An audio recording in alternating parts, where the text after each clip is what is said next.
नमस्कार किसान भाइयों, स्वागत है आपका। बहुत बहुत स्वागत है फिश फार्मिंग चैनल पर।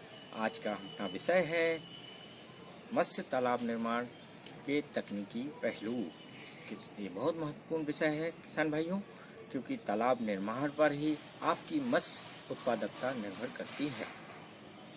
तो सर आप ये बताइए कि मत्स्य तालाब हमें क्यों बनाना चाहिए और इसके क्या लाभ हैं?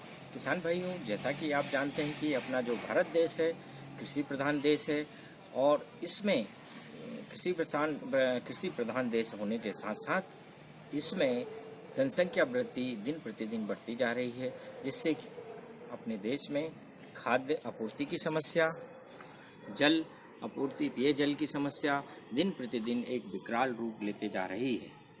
इन समस्याओं के निराकरण में मत्स्य तालाबों का निर्माण, मछली पालन दोनों जो हैं इस समस्या के निराकरण के लिए बहुत अहम भूमिका निभा रहे हैं।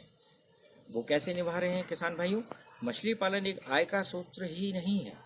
मत्स्य पालन से एक प्रोटीन युक्त आहार हमारे लोगों को उपलब्ध होता है, और साथ ही इसमें मत्स्य पालन व्यवसाय करने से आपको आर्थिक लाभ भी होता है, और शुद्ध जल भी उपलब्ध होता है। तो सर इसमें जो आपने बोला कि आप तकनीकी पहलू बताएंगे, तो आपके हिसाब तकनीकी पहलू का मतलब क्या है सर? आप थोड़ा बताइए। किसान भाइयों, तकनीक पहलू से मतलब है कोई भी काम शुरू करने से पहले उस काम के बारे में पूरी जानकारी लेना बहुत ज़रूरी है।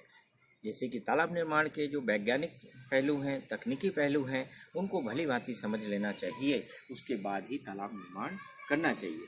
तालाब निर्माण का जो चयन होता है, जगह का जो चयन किया जाता है, उसमें 3 बिंदुओं का विशेष रूप से ध्यान रखा जाता है किसान भाइयों। सबसे पहले उस स्थान की टोपोग्राफी जहाँ पर तालाब निर्माण किया जा रहा है।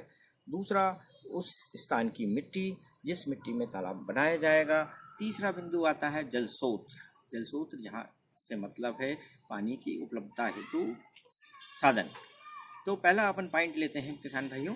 पहला जो टोपोग्राफी जिसको मैंने कहते हैं, उस स्थान की क्या प्रकृति है, किस तरह का वो स्थान है, स्लोपी है, ढलान वाला है या समतल मैदान वाला स्थान है, उसके बारे में जानकारी लेना चाहिए। और तालाब निर्माण के लिए अपन स्लोपी एरिया को चयन करना चाहिए, जिस स्थान पे खेतों का पानी बह के आता हो या नदी नाले के पानी की स्लो हो, उस खेत को तालाब के रूप में अपन को बनाने के लिए उपयोग करना चाहिए।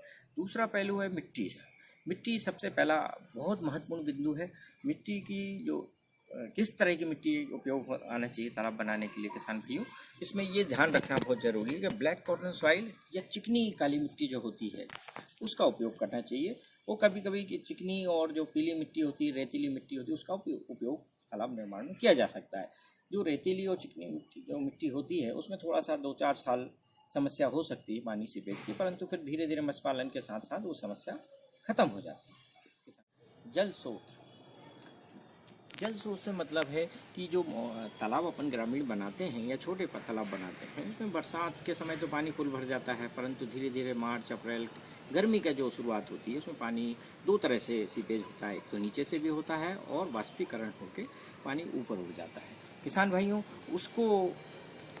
उसकी जो अल्टरनेट व्यवस्था है, पानी को एक से 1.5 मीटर 2 मीटर तक पानी के स्तर को बनाए रखने के लिए अल्टरनेट पानी की व्यवस्था होना चाहिए, जो कि ट्यूबवेल के रूप में, नदी नाले के रूप में, या अल्टरनेट जो भी आपका कुआं है, जो 12मासी कुआं है, उससे पानी की पूर्ति की जा सकती है। इन पहलुओं का विशेष रूप से ध्यान रखना चाहिए किसान।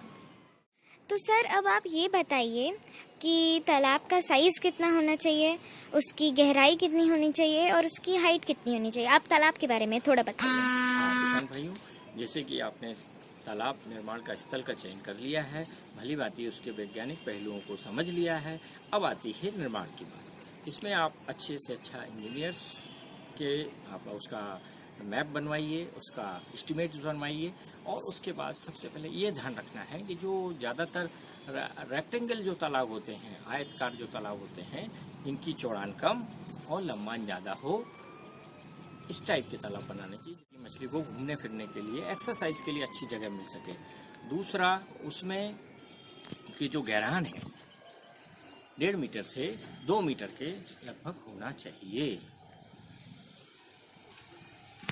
किसान भाइयों, इसमें जो तालाब निर्माण होता है ये तो आयताकार हो गया, और अब